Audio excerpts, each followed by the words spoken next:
안녕하십니까. 네, 오늘 또 우리 임수환 박사님 모시고 대한민국과 경제적 민주주의, 오늘은 책 페이지는 158페이지입니다. 네. 예, 오늘 농지개혁의 성격에 대한 평가, 이렇게 한번. 네, 그 해방 이후 이제 한국이 독립을 48년에 했는데 농지개혁법을 정부가 수립되자마자 정부에서 농지개혁 법안을 냈고 또 국회에서 심의를 해서 49년도에 농지개혁법이 일단 통과됩니다. 국회에서.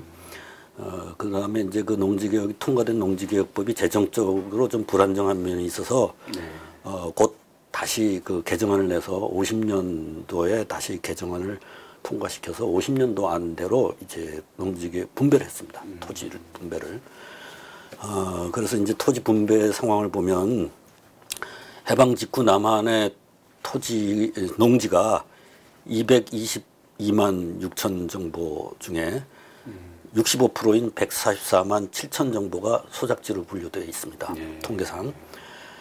그 중에 전체 소작지 중에 18.9%는 이미 미군정이 그 귀속 농지로서 갖고 있다가 미군정이 한국을 떠나기 전에 그 경작자들에게 유상 분배하고 떠났어요.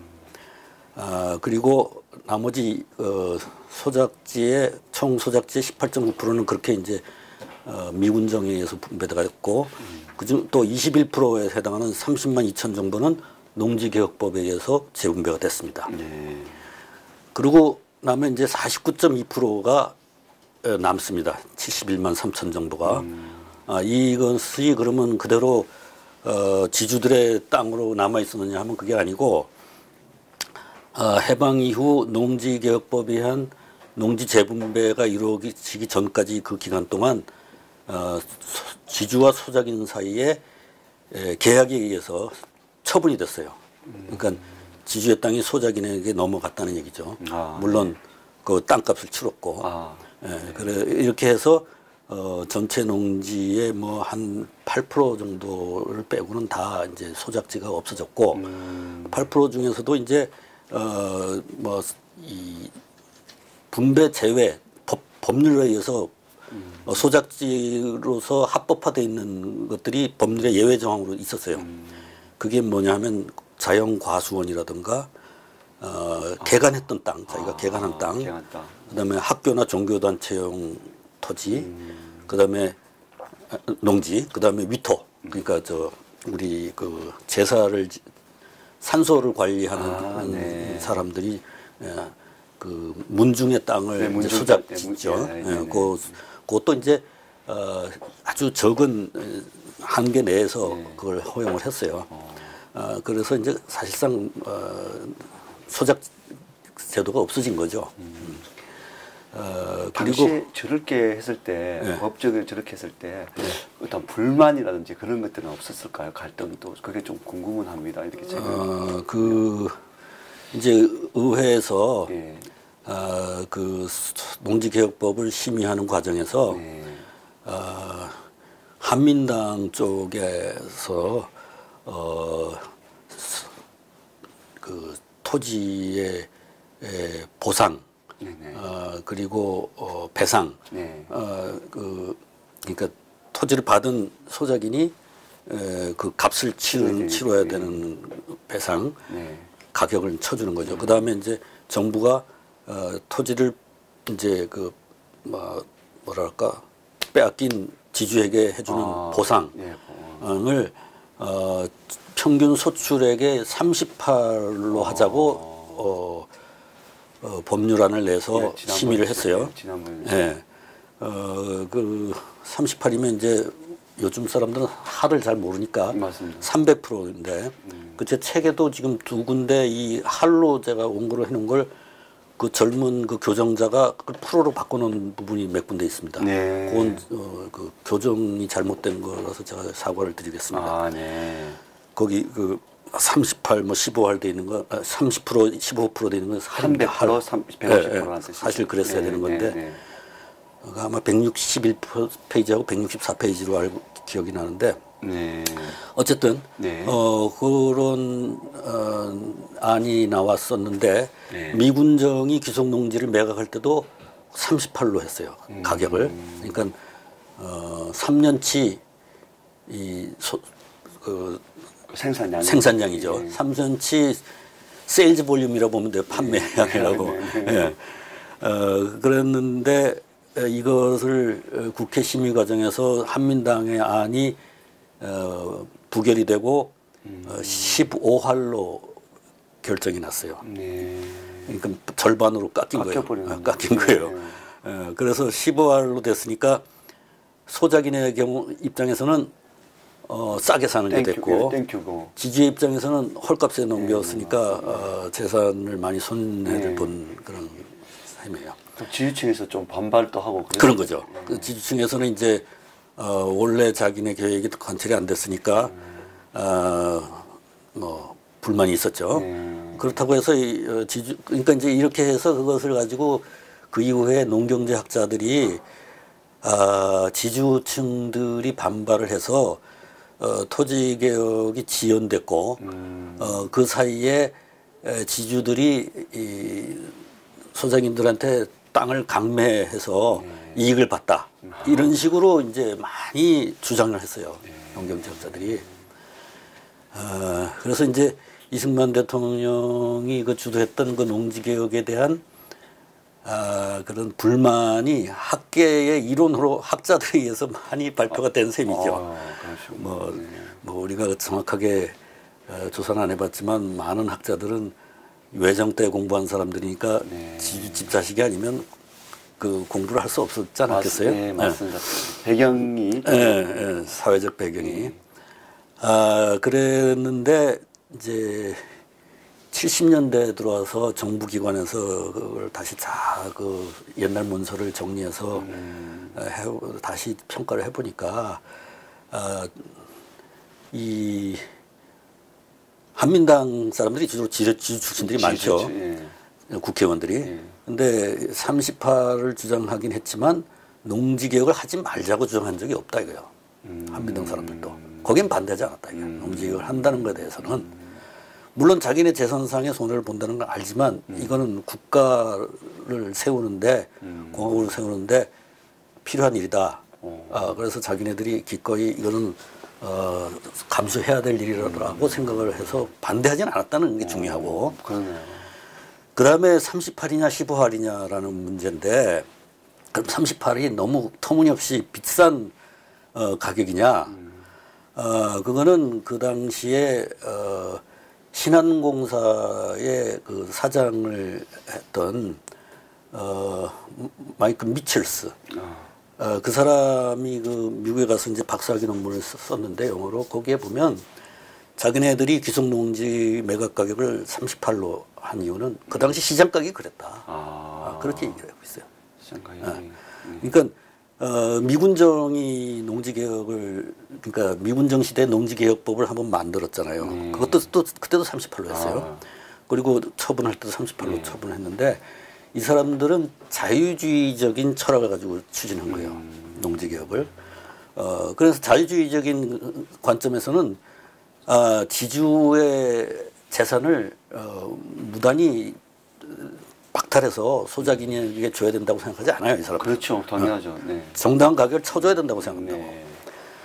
그리고 지주들이 한국 사회에서 네거티브한 요소라고 생각하지 않아요. 부정적인 요소라고. 이 사람들은 오히려 지주들이 한국의 경제적인 근대화를 리드할 수 있는 사람이라고 생각을 했어요. 미군정 사람들은. 그래서 합당한 가격을 쳐줘야 이 사람들이 그것을 기본 자본으로 해서 산업을 일으키는데 기여할 수 있다라고 생각을 했어요. 그런 면에서 38을 그 시장 가격으로 처한 거예요. 근데 우리나라 국회는 38을 반으로 깎아서 15할로 한 거예요. 그러니까 제가 볼 때는 국회에서 15할로 깎은 거는 이건 시장 가격 이하로 친 거예요. 그러니까 자유주의적인 생각보다는 좀 더 분배를 중시하는 사회민주주의적인 그런 생각을 가진 사람들이 많았던 거지. 저 당시에는 의회 보면 좀 어떻게 보면 그래도 분배를 많이 생각했다고 볼 수도 그렇죠. 그러니까 제가 그 초두에 이야기를 한 것처럼 이 농지개혁이라는 것은 임시정부가 건국강령에 이미 들어가 있는 프로그램이다 이거예요. 그러니까 건국개혁에. 그리고 임시정부의 조소왕이나 이런 사람들의 철학은 자유주의를 부인하지는 않지만 사회민주주의적인 경향성이 강했던 사람이라고 그랬잖아요. 그러니까, 맞아요. 맞습니다. 그래서 이 지주들의 능력을 서포트하는 데보다 더 관심이 이 빈농들의 기본적인 수요를 충당해 주는데 더 관심 있는 사람들이었고 그러한 정신이 그대로 이 농지개혁법에서 관철됐다고 볼 수 있습니다. 그래서 그런데다가 또 국회가 이 토론을 계속 지연시켜서 농지개혁을 제 시간에 못하고 오래 끌게 해서 지주들이 이익을 봤다는 것도 입증할 증거로서 입증할 수가 없는 게 문서에 의하면은 그 이승만 정부는 49년부터 이미 농지 분배 작업을 행정부에서 추진시켰어요. 그러니까 법은 50년 법으로 농지 분배를 했지만 이미 49년 법이 통과되자마자부터 바로 추진을 해서 50년 법 그 개정법이 통과되자마자 바로 끝내버렸어요. 이미 시작해 왔기 때문에. 그래서 이 문서상에 어떤 땅을 누구한테 옮겨야 되는 거를 갖다 다 이미 파악하고 있었기 때문에 즉시 문서상의 분배가 끝나버렸어요. 6.25 전쟁이 나기 전에. 시스템상은 상당히 4월 달에 이미 끝났어요. 합리적인 방법 같아서. 그러니까 행정부의 추진 의지가 대단히 강했다는 걸 알 수 있는 거죠. 그러니까 마지못해서 북한에서 그러니까 지금까지 그 농경제학자들이 하는 얘기는 일본에서 농지개혁이 됐고 북한에서 됐기 때문에 한국 정부는 마지못해서 할 수밖에 없었다. 저희는 그렇게 알고 있어요. 그렇죠. 그런 식으로들 많이 얘기를 하고 저희는 그렇게 알고 또 미군정이 또 뭐 한 번 1차 했기 때문에 뭐 이런 식으로 얘기를 하고 있는데 실제는 그렇지가 않다. 나중에 이제 70년대에 와서 옛날 문서를 다 뒤져보니까 얼마나 강력한 의지를 갖고 있었으면 아직 시행령도 마련되기 이전에 이미 그 기본적인 문서상의 절차를 다 끝내버린 거예요. 야, 이건 놀라운 사실입니다. 그러니까 이승만 대통령의 리더십이라는 게 그만큼 혁명적인 리더십이라고 봐야 돼요. 이 양반은 어떤 상황을 관리하는 사람이기보다 현상을 변경하는 혁명적인 리더십을 가진 사람이에요. 이렇게 진취적이면서 좀 그런. 그렇죠. 그러다 보니까 반발하는 세력이 많이 등장할 수밖에 없는. 그래서 오늘날 이승만 대통령에 대한 그 나쁜 평가가 많은 이유가 그분이 뭘 잘못해서라기보다 이 양반이 너무 혁명적인 지도력을 가졌기 때문에 반발 세력을 많이 만들었다. 이렇게 파악할 수 있을 것 같아요. 저도 그 말에 동의가 될 것 같습니다. 여기 이제 조금 이따가 이야기를 하겠지만 이렇게 농지개혁을 하긴 했는데 아까도 말했지만 그 보상 조건도 38이 아니고 15할로 했죠. 그런데다가 또 전쟁이 나버렸잖아요. 그건 물론 대통령이 원한 건 아니었지만 전쟁이 나고 나니까 이게 지주 보상을 해줄 수가 없게 돼버렸어요. 그렇죠. 전부 피난 가버렸잖아요. 정부도 피난 갔고. 그러니까 생사도 확인 안 될 수도 있고 말입니다. 지주 보상이 이제 더 늦어진 거예요. 그런데다가 보상을 지가증권으로 이렇게 보상을 하는데 지가증권에 5년간 이게 분할해서 보상을 해주게 돼 있는데 거기에는 거기에서 생산한 쌀 몇 석 이렇게 표시돼 있고 그 몇 싹이 얼마냐 하는 거는 정부에서 그 정부 수매 가격으로 하는 거예요. 수매 가격으로. 근데 전시 인플레가 있는데 그걸 안 올려줬어요. 가격을. 맞아. 또 먹거리니까 또 한 번 올릴 수는 또 없겠습니다. 또 어떻게. 그러니까 전시기 때문에 재정이 모자라잖아요. 그러니까 재정도 모자라고 하니까. 그러니까 더 이제 그 디스카운트된 그렇죠. 다른 물가는 이만큼 뜨는데 보상을 받게 되는 거예요. 이거 그대로 있으니까. 그러니까 지주들 입장에서는 뭐 그냥 다 공중으로 분산되고 마른 거예요. 그 재산이.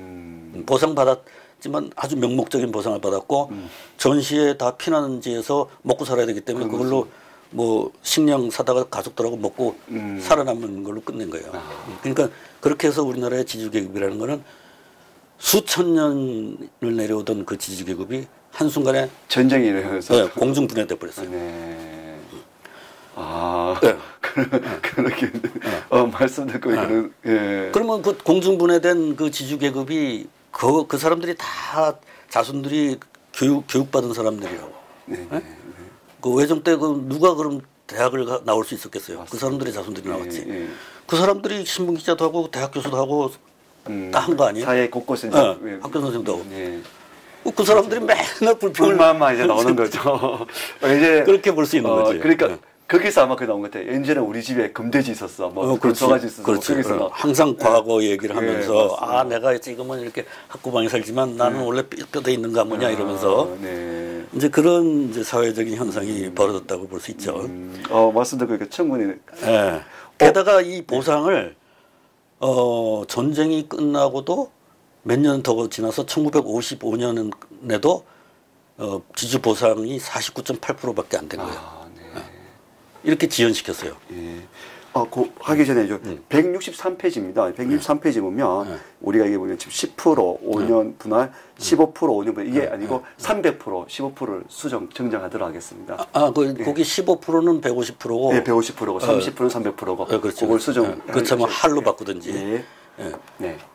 그렇게 해서 이제 농지개혁이 되긴 됐는데 처음에 계획은 지주 보상을 지가증권으로 하면 그 지주가 그 지가증권을 가지고 정부에서 불화하는 국영 산업을 민간한테 불화하는 사업을 했잖아요. 민영화. 그러면 그 민영화되는 산업을 인수를 받아서 지주가 산업자본관으로 성화시켜야 변화하는 전환하는 그런 계획을 갖고 있었어요. 그래서 이 국영기업의 민영화하고 농지개혁은 같이 가는 프로그램이에요. 서로 얽혀 있는 프로그램이라고. 묶여 있다고 하나로. 여기서 지가증권을 받아야 여기 와서 불화를 받을 거 아니에요. 그래서 이게 어떤 다른 나라에서 농지개혁이 일어났으니까 영향을 받아 할 수 없이 한 계획이라고 볼 수가 없는 게 두 계획은 체계적으로 물려있는 계획이에요. 근데 지금 어떤 학자들은 따로 보신 분도 많지 않습니까? 어떻습니까? 그러니까 이런 거는 학자들이 그런 그것이 체계적으로 이루어졌다는 것을 상당히 의도적으로 왜곡을 한 거예요. 지금까지. 그래서 이거는 어떤 이승만 정부가 하기 싫었는데 밀려서 한 개혁이 아니라는 걸 알 수 있어요. 조직적으로 한 거예요. 다만 전쟁이라는 생각하지 못한 일이 벌어졌기 때문에 이게 계획대로 실천이 안 된 거예요. 그 바람에 또 지주들도 공중분해 되고. 그렇죠. 지주들이 그렇지 않았으면 그렇게까지 심하게 공중분해되지는 않았을 텐데 그렇게 됐고 그렇게 하다 보니까 이제 주로 지주들이 공중분해됐으니까 제일 타격을 받은 세력은 한민당 세력이겠죠. 그러니까 또 어떤 사람은 이게 이승만 대통령이 한민당 세력을 꺾기 위해서 이렇게 했다는 사람도 있어요. 결과론적으로만 보고 말씀하시는 것 같은데 그거는. 그러니까 이제 뭐 모든 정치 현상이라는 건 권력적인 현상이 있기 때문에 그렇게 해서 뭐 하면 또 꼭 그러다 뭐 이렇게 말할 수는 없지만 그렇다고 그걸 확증도 없으면서 그렇게 학답식으로 앞장서서 주장하는 거는 좀 자기 나라의 일을 너무 폄훼하는 자기 비하적인 일이다. 그 말씀 제가 적극 동감합니다. 이렇게 볼 수 있죠. 그래서 이 농지개혁이라는 거는 그동안 오랫동안 농경제학자들이 농지개혁이 실제로 이루어졌느냐 이루어지지 않았느냐 가지고도 논쟁을 했어요. 실제로는 지주들이 다 요리 피하고 저리 피해서 다 그 문서상으로만 소작인한테 간 거 돌아 다 회수해가지고 계속 소작인은 소작인으로 남고 지주는 지주로 계속 남았다고 주장하는 사람들도 많았어요. 그러니까 그게 아마도 타인의 이름 명의만 빌려주고 막 이런 식 막 네. 자기 재산을 좀 네. 숨기고 뭐 그런 게 뭐 일부 케이스가 있어요. 예, 말하자면 예. 큰 집안에서 이제 갖고 있는 땅을 네. 종가가 네. 이 반개 가족에게 이렇게 수작을 주는 경우가 많이 있잖아요, 시골에는. 네, 맞아요, 맞습니다. 그런 경우에는 뭐 자기들끼리 명의를 도용하기도 할 수 있죠. 네, 그렇게 할 수 있죠. 근데 그런 것이 전체적인 하나의 농지개혁의 전반적인 그 흐름을 뒤집을 만큼 그렇게 강력한 그런 건 아니었다는 게 지금에 와서 보면 지주개혁이 없었잖아요. 아예. 네. 일부가 뭐 이렇게 그 왜곡할 수 있겠지만 했다 그러지만 그렇게 그 노골적으로 그렇게 된 케이스는 아주 드물고 그리고 이 농지개혁법이 그 이후로 지금까지 계속 살아 있어가지고 3정보 이상의 농지를 가질 수 없게 하는 그런 그 체제가 80년대까지도 유지됐기 때문에 그게 그렇게 쉽게 그렇게 역전되지는 않았던 거죠. 단지 이 농민들은 많고 땅은 적었기 때문에 이 분배를 받은 농민들의 평균 자기 그 경작 면적이 1정도가 안 됐어요. 1헥타르가. 그러니까 전부 빈곤한 상태지. 농지 분배를 받고 나서 분홍이 된 게 아니고 계속 빈곤한 상태죠. 다만 뭐 그 외정 때나 지금 그때나 농지 분배를 받은 때나 받기 전이나 자기는 조그마한 땅을 농사를 지은 건 똑같은 거예요. 다만 외정 때는 그 조그마한 땅을 농사지어서 그 중에 50% 정도를 소작료로 낸 거고 그 이후에는 소작료를 안 내고 그 보상금만 보상금만 15할 38을 15할을 5년으로 나눠서 3할씩 매년 내고 그다음에 세금을 낸 거. 그러고 나면 그래도 좀 남은 거죠. 그렇죠. 돈이. 그래서 그걸 갖고 자식들 교육을 적어도 국민학교는 다 보낸 거예요. 그 전까지 못 보내던 걸.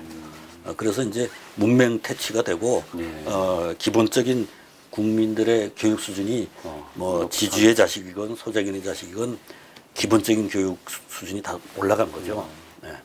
그런 거 참 이승만 대통령께서는 잘하신 것 같아요. 그런 교육적인 부분까지 연관이 되는 거 보면. 그렇죠. 그게 바로 삼균 제도에 있는 그 프로그램 그대로잖아요. 네, 맞네요. 맞습니다. 경자 유전을 하고 교육을 한다. 그게 같이 가는 프로그램이 된 거죠. 그다음에 또 교육법을 49년도에 통과시켜서 국민교육, 의무교육 제도를 또 만들었죠. 그래서 이게 농지개혁으로 빈농들이 자식을 학교에 보낼 수 있는 경제적인 여유가 생기고 또 교육 성장이 교육에 필요한 설비 투자라든가 교사의 증후원이라든가 이런 걸 정부에서 부담하고 이렇게 해서 교육이 급진적으로 성장을 했죠. 지금 박사님 말씀 들어보면 이 나라의 정책이라는 게 얼마나 중요한가를 알 것 같아요. 지금 정책 보면 토지 공영제를 한다 뭐 이렇게 하면 거기다 생각지도 못한 우리가 지금 겪지 못한 이런 일들이 엄청나게 나올 수 있는 소지도 있다는 생각이 이제 들어요. 마치 우리나라가 해방 직후부터 토지 개혁도 엉터리로 하고 뭐 옛날에 그 친일 지주들이 지금도 다 호의호식하고 이 나라를 지배하고 있는 것처럼 지금 그림을 그리고 있잖아요. 맞습니다. 우리 사회를. 근데 우리나라처럼 이렇게 지주 세력이 공중분해한 나라는 그렇게 많지 않습니다. 이제 해방 이후에 2차 세계대전이 끝나고 나서 농지개혁을 한 나라가 이제 저기 동유럽 나라들이 이제 많이 있어요. 거기는 이제 사회주의적인, 북한도 사회주의적인 방법으로. 그건 물론 나중에 집단 농장으로 다 환원돼 버리죠. 그런데 자유세계에서 농지개혁을 한 나라라고 이제 대표적인 게 한국, 일본, 대만이죠. 그 일본과 대만은 전쟁이 없었기 때문에 아주 순조롭게 정부의 계획대로 쭉 추진됐어요. 한국은 중간에 전쟁을 겪는 바람에 굉장한 그 역경 속에서 진행이 됐어요. 그러다 보니까 많은 이제 오해를 살 결과가 나긴 했지만 어쨌든 세 나라가 그렇게 해서 지주계급이 사라졌어요. 대만의 경우는 좀 이제 우리하고 같은 프로그램을 했다고 그랬죠 원래. 그러니까 건국개혁이라는 게 거기는 삼민주의.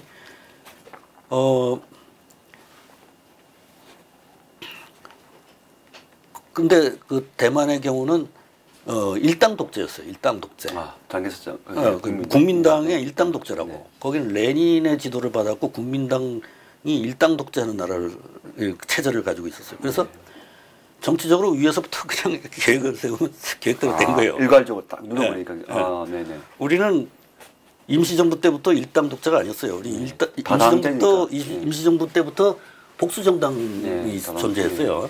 그리고 해방 이후는 물론 그랬고. 네.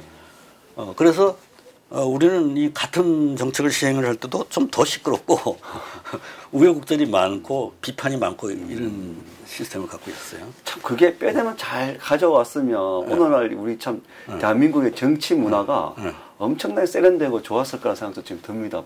그런데 이제 그것이 그 공산주의의 위협 속에서 이 복수정당제를 유지하는 게 일당 독재보다는 좀 어려웠다고 봐야죠. 그렇습니다. 예. 대만은 아예 그냥 계엄 통치를 했으니까 완전히 그냥 수십 년 동안 계엄 통치를 위에서 확 눌러. 계엄을 해제한 적이 없어요. 수십 년 동안. 장개석부터 장경부까지. 그런 거 같네요. 또 말씀하니까. 네. 그다음에 일본이 농지개혁을 했는데 일본은 메가더 사령부에서 그거를 추진했어요. 메가더 사령부가 왜 이거를 추진했느냐? 일본이 다시는 그런 대동아 전쟁 같은 쓸데없는 짓을 못하게 살벌한 전쟁을 일으키지 못하게 그런 기본적인 요소를 호전적인 요소를 없애버리기 위해서 했어요. 기본적인 정치적인 동기가 그거예요. 패전국으로서 그렇지. 패전국의 일종의 퍼니시먼트예요. 벌칙이에요. 근데 그 벌인데 결과적으로 그 나라가 잘 되게 하는 벌을 준 거야. 네? 어떻게 보면 참 합리적입니다. 네. 그래서 이제 뭐냐. 일본이 그렇게 크게 전쟁을 했다 이거요. 막 옥세를 하잖아요. 뭐 이렇게 유황도 전쟁 같은 거 보면 미군의 전사자가 엄청 나오는 이유가 이미 자기네들이 전세가 꺾였는데도 항복을 안 하고 감염가지식으로 마지막 한 명까지 끝까지 들어가는 이런 전쟁을 한단 말이에요. 맞습니다. 이게 도대체 어떻게 된 인간들이냐. 그래서 이렇게 그 학자들을 불러다가 이제 전쟁 사령부에서 이제 연구를 시켜보니까 참모부에서 일본은 이 겉보기에는 막 강력한 나라 같지만 농촌에 가면 뭐 엄청 가난하다. 그리고 지주가 있고 소작인이 있다. 그래서 소작인들은 너무 가난해서 농촌의 가난 속에서 사느니 전쟁에 나와서 병사가 되는 게 오히려 낫다고 생각했다. 네. 배는 밥은 주니까. 농촌에 살면 밥을 못 먹는다. 학교도 못 가고.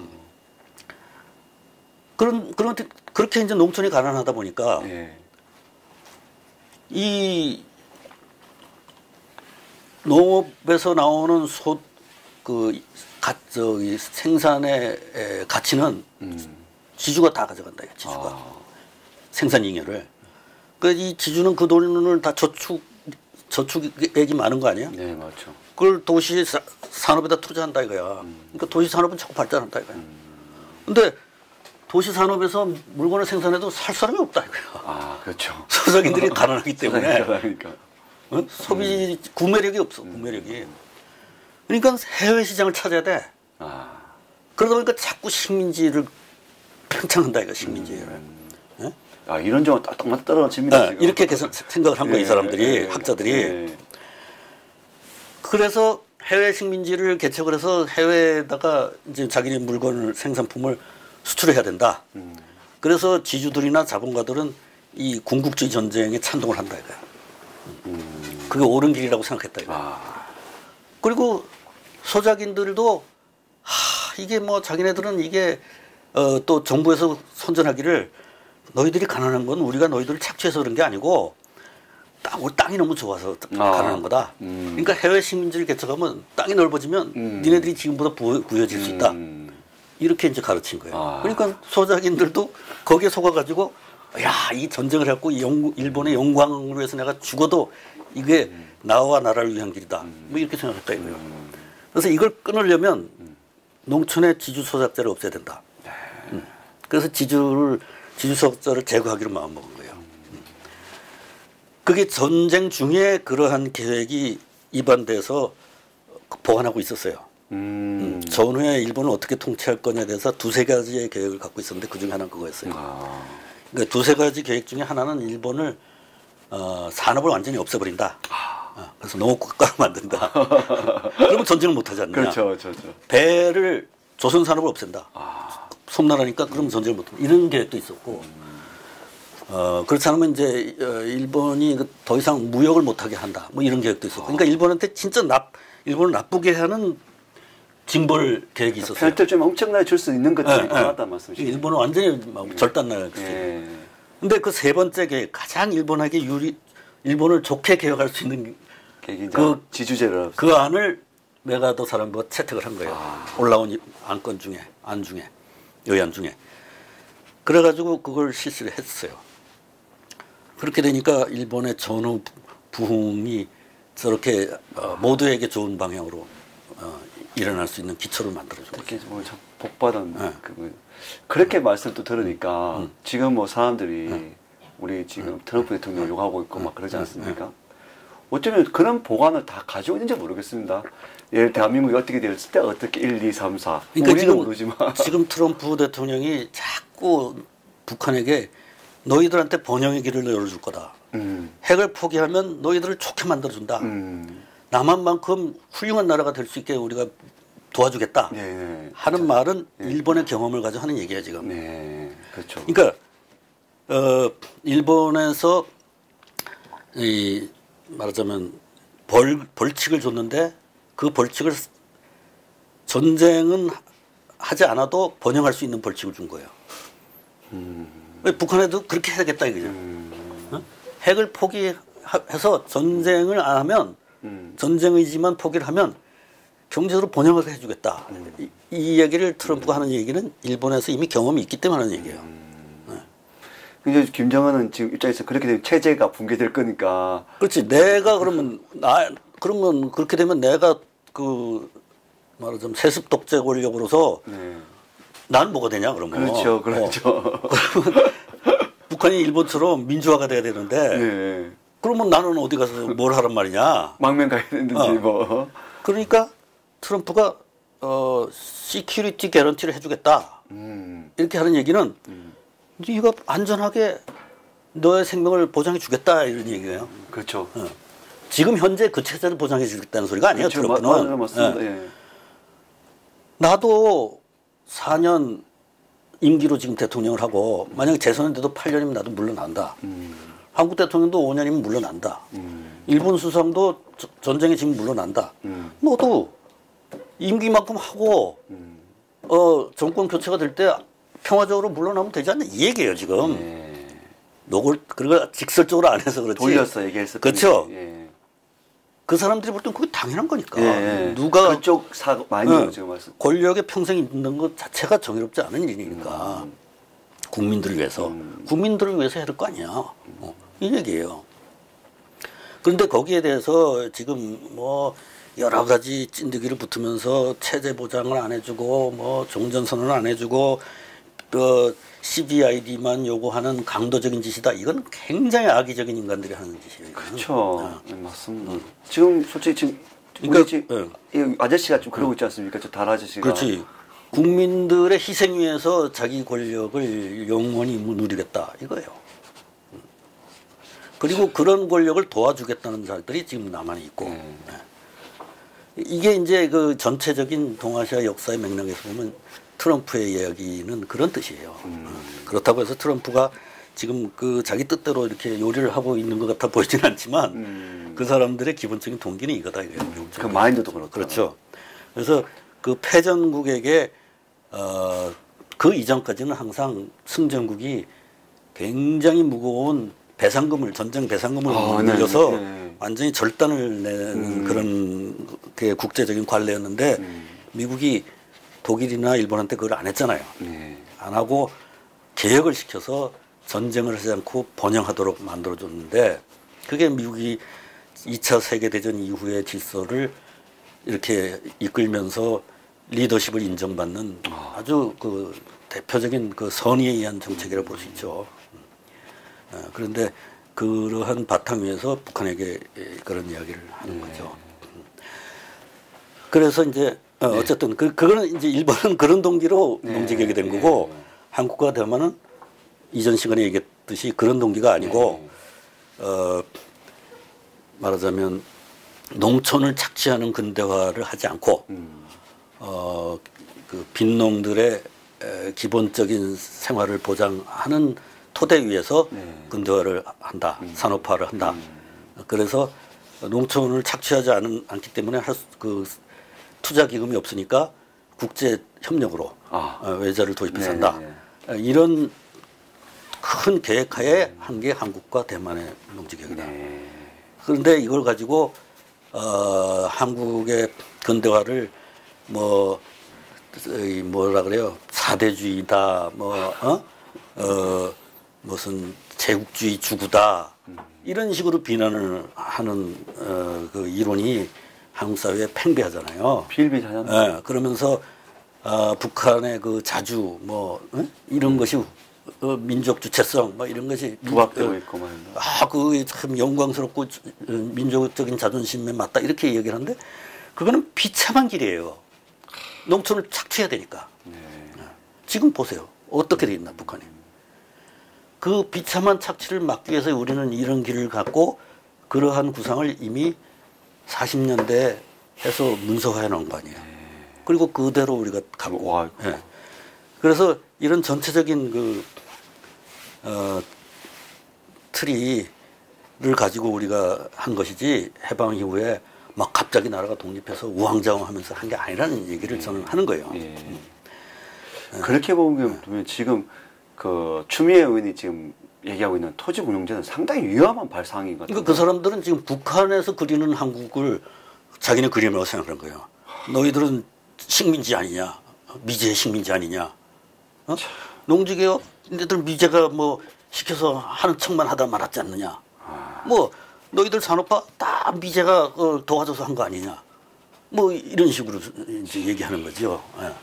근데 그것을 하기 위해서 우리는 몇십 년 동안 그 일본과 싸우는 임시정부에서 계획을 했고 그것을 어려운 여건하에서 북한 니네들이 남침을 해서 일으킨 전쟁 와중에서도 그 계획을 원칙을 흐트러지지 않고 추진해서 여기까지 온 고난의 행군이었는데 그걸 그런 식으로 이제 폄하하는 거죠. 그것뿐 아니죠. 그것뿐 아니라 6.25 전쟁도 북침이라고 그러잖아요, 지금도. 그러면 6.25 전쟁의 남침도 인정하지 않는 자들과 종전을 선언한다? 그거 전혀 말이 안 되잖아요. 아직도 그 남침 사실을 인정하지 않는 집단과 어떻게 종전 선언하냐고. 이게 문재인 정부한테 따져야 될 문제야. 응? 그것부터 받아라. 인정을 그쪽에서 recognize. 자기네들이 남침한 죄를 인정하게 만들어라. 그 다음에 어떻게 해야 돼? 전쟁이 나지 않도록 전방 배치되어 있는 부대를 후방으로 물리고 군대를 지금 134만 군대를 20만으로 줄여라. 그래야 종전선언이 되지. 지금 상태에서 종전선언은 그게 속임수죠. 아직도 북침했다고 그러더라고. 자신이 남침이라는 얘기하는 사람은 없습니다. 맞습니다. 지금도 지난 6월 15일에도 그 6.25 전쟁 를 기리는 교육을 그렇게 했다는 거 아니야. 북침이라고 교육을 했다는 거 아닙니까? 그러니까 이야기가 했지만은 이렇게 좀 빗나간 것 같지만은 이런 있습니다. 그 연결되고 하니까 이런 그 농지개혁이라는 게 사실적으로 또 사실상 그런 우리 정치적인 상황을 인식하고 아주 긴밀히 연결되어 있는 거예요. 이거를 부정하면 지금 현재 상황에서도 북한한테 가고 아무 말 못하게 되는 거예요. 그래서 제가 질문을 중간중간에 말씀드린 게 그런 것 같아요. 이걸 부정하면 이게 지금 안 되는 거예요. 그러니까 이승만을 지금 부정을 하게 되면 농지개혁도 부정하고 북한한테 앞에 가서 할 말은 못하게 되는 거예요. 근데 지금 48년 건국을 인정 안 한다는 건 이승만을 부정하는 거 아니에요? 네, 맞습니다. 그러니까 아무튼 이런 그 구조인데 이제 여기서 아까 얘기가 나왔지만 시간이 많이 됐으니까 이 저 국제협력 부분은 다음 그럼 다음 하겠습니다. 다음 시간에 165페이지부터 그러니까 국가자본, 농경민주주의 그리고 국제협력은 다음 시간에 하도록 그러니까 이제 국가자본, 농경민주주의, 국제협력 이 세 가지가 경제적 민주주의의 세 가지 원칙이고 그것을 처음으로 시행된 게 그것이 처음 수명된 게 이승만 정부 때이기 때문에 이걸 제가 좀 한 주에 하나씩 하지만 이게 특별히 강조해서 현대적인 문제하고 이렇게 연결시켜서 다음 시간 더 재밌겠습니다. 기대 많이 됩니다. 그렇습니다. 다음 시간 뵙겠습니다. 고맙습니다.